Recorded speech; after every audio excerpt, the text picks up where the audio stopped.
Hi everyone, Hi, I'm Lisa, I'm Renee. and together we are the Tapping Tapping Duo. Duo. So welcome to week 5 of Dancing with the Stars. What was special about this week? What theme was it? Oh, the switch up week. So as you can see, we switched everybody up. Yes, we did. So did anybody in particular stand out or anything about the episode stand out for you? I think readjusting how they were scoring them stood out to me. There are a lot of 6s for this far into the competition. That's true. That's true. Well, what I remembered was that I don't feel like last night's scores really mattered because the dancers for the last 4 weeks have been with their previous choreographer. There's no way they're going to send anybody home based on their performance with a brand new partner. And so that might be why no one did go home last night. And they're combining last night's scores with last week's scores to send someone home next week, if you followed that. I did. I followed that. So, the strongest one of the group would be who? Between last week and this week? Well, Niall continues to be very, very strong. Again, I don't think he has any musical distractions. So, you know, he even said all he has to do is follow his lead. And he's gotten 2 beautiful lead women. I mean, you have Peta and Sharna, right? How can you go wrong with those 2? So, you know, he's going to stay up in the top. He just is. He's a lovely, lovely moving person.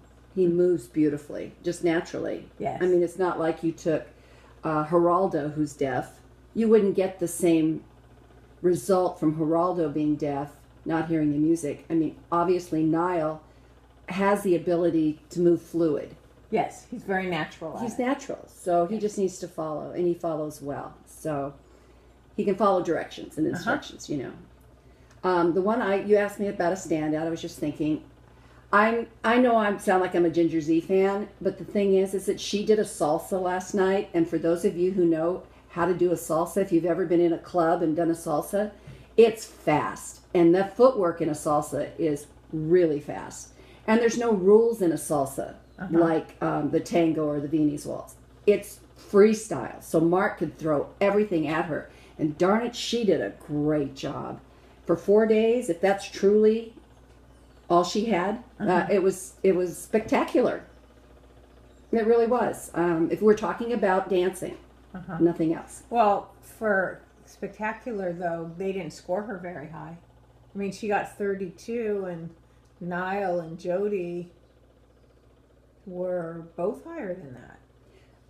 Yeah, that's true. But they gave her a lot of props for what she did, which I really appreciated. Well, she's, according to last week and last night's score, she's the second highest dancer after Niall.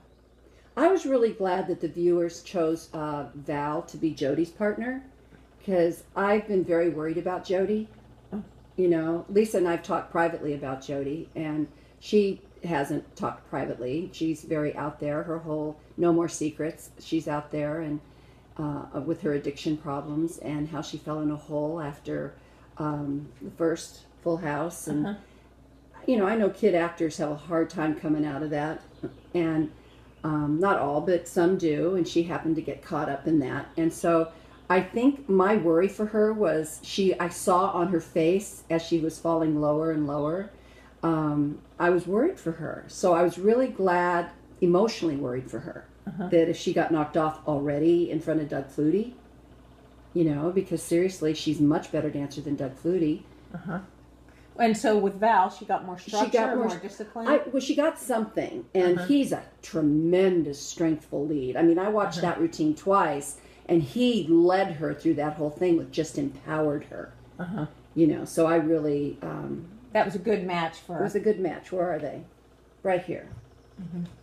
Here's Val and Jody, for those of you who can't remember who's who. Okay. And I didn't show you Ginger and Mark. He can make anybody dance, can't he? He's just so good. He's so talented. And then we have Sharna, beautiful Sharna, and Niall. And then over here we have Paige and Sasha. I thought Paige did a really nice job. I don't know why night. they keep like Sasha kept going, now you have to be feminine, you have to look like a girl. She's very feminine. She might be in a very masculine sport, but she's very feminine when she gets out there, I feel. I think she turns, I don't know. Well, I thought her talk was interesting, that as a fighter, she tends to push people away, and with dancing, she has to learn to bring them in. And so that's a huge challenge for her. So maybe that's what he's getting at, trying to not be afraid and trust the guys that they're not going to drop her. Yeah. I don't know. Yeah. So who did you think, how do you think Doug Flutie did? How do you think Doug Flutie did? I thought he did okay. He remembered it. It was a hard dance. I thought he moved around the floor. I think that's the one with the smoke, so I was a little... No, the waltz had the smoke. The waltz had, Niall had the smoke. And I went, uh-oh, because Niall's going to be good, and they're not covering up anything. I remember that specifically. I saw that at the beginning of Doug's dance, she had him moving around the floor, and in the last quarter of the dance, she had him a little more stationary. But I thought he handled it really, really well. Well, he also had a comment that that my students make to me all the time, and that's order of the dance. He didn't care about the music.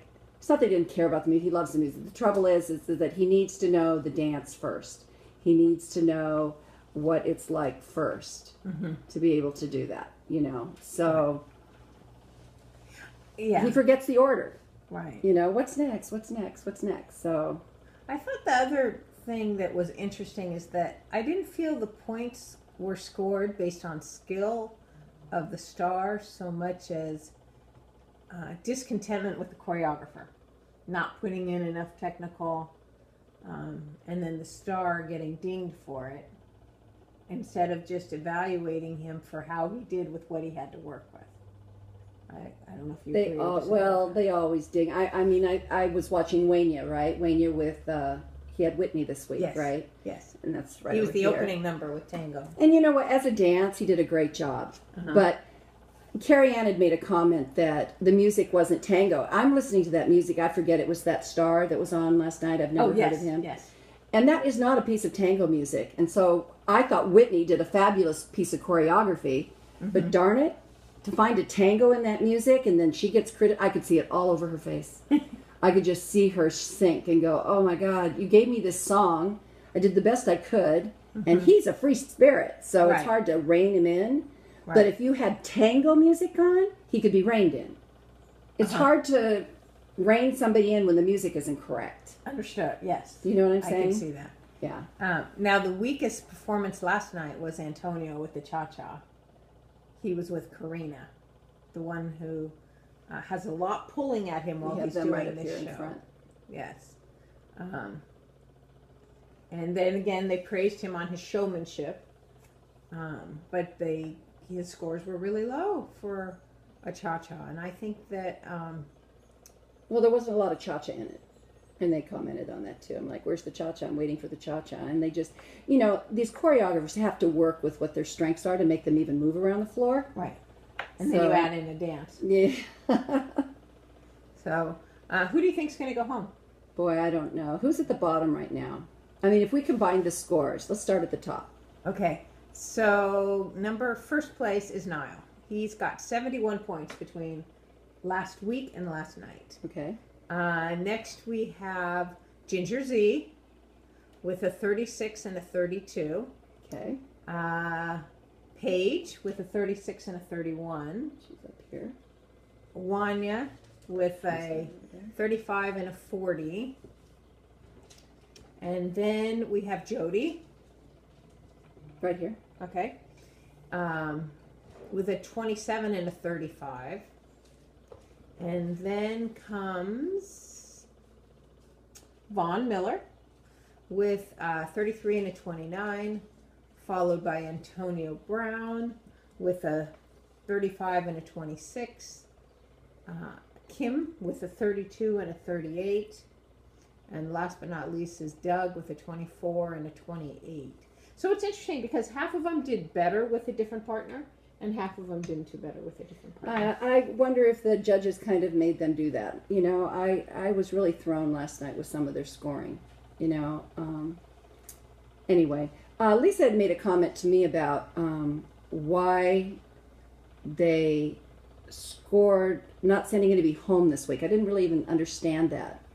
Oh, well, I don't think they can send anybody home based on a partner that they haven't danced with more than 3 days. I mean, not even a whole week. So I think they take the previous week and last night and decide, and your vote, and decide who goes home next week, and then the switch up never really impacts anybody. Well, the choreographers were, the pros were apologizing to each other, because if you get a 6, now you've lowered your chance of your person. If you get an 8, your person has a better chance of staying. Right, because they're trying to stay in the theme of the program. But that's we why all know that there's no way they can send somebody home solely based on the new switch-up partner that they don't even get to see the second one. But I was thinking that the 6s that were given weren't really justified 6s, because you had 2 8s on the side and then you had 2 6s in the middle. Kim and Keo, and so then that keeps everybody more on an even field, and so now it's going to be harder to send somebody home,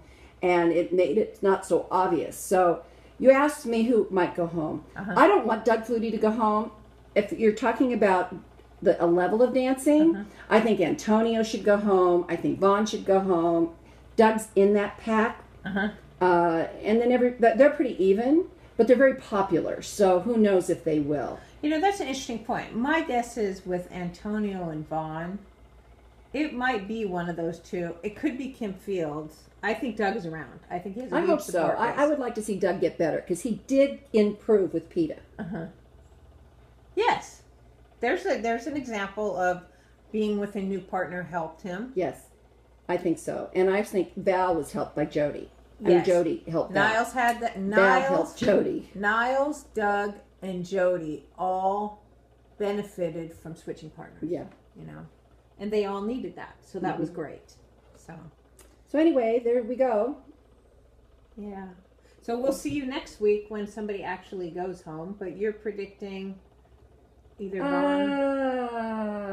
Vaughn, Antonio. I don't know. A surprise home would be Kim. I don't think she's ready yet, but it wouldn't surprise me if she did. I don't know. I think our top row here's safe. I think it's anybody's game down below.